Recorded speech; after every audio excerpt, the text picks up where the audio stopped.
কি বৌমা, আবার দরজা বন্ধ করে রেখেছো? কতদিন বলেছি না দরজাটা বন্ধ করবে না। আমাদের বাড়িতে কেউ দরজা বন্ধ করে ঘুমায় না। বাবু বলছি যে পায়ের ব্যথাটা বড্ড বেড়েছে, আজকে রাত্রিটা আমার সাথে থাকতো তুই। ঠিক আছে, আমার সাথে ঘুমাবি আজকে, আয়। হ্যাঁ।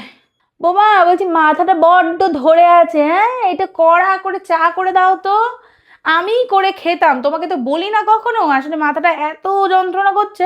বাবু আজকে পূর্ণিমা না, তার জন্য আমার কোমরে ব্যথাটা প্রচন্ড বেড়েছে রে বাবু। বলছি যে আমি তোদের এখানে শুয়ে পড়বো নাকি তুই আমার সাথে শুতে আসবি? যেটা ভালো বুঝিস সেটাই কর, হ্যাঁ। খুব বেড়েছে কোমরে ব্যথাটা রে বাবু। পূর্ণিমা বাবার সাথে বাড়ি জানিস তো। তোমরা নাকি ঘুরতে যাচ্ছ, আমিও যাব। না না বাবু, আমি ঠিক আছি, আমি ঠিক আছি, তোর অত চিন্তা করতে হবে না, আমি খুঁড়িয়ে খুঁড়িয়েই যাব। কিন্তু আমি যাব রে, আমার আর এই বাড়িতে একা একা বসে থাকতে ভালো লাগে না। আমার মনটার কথা একটু ভাব, আর কত একা একা বসে থাকবো বল। তোর বাবা যাবে কিনা জানি না, তোরা জিজ্ঞেস করে নে, কিন্তু আমি যাব, আমি টলি গুছিয়ে নিয়েছি, চলো আমি যাচ্ছি।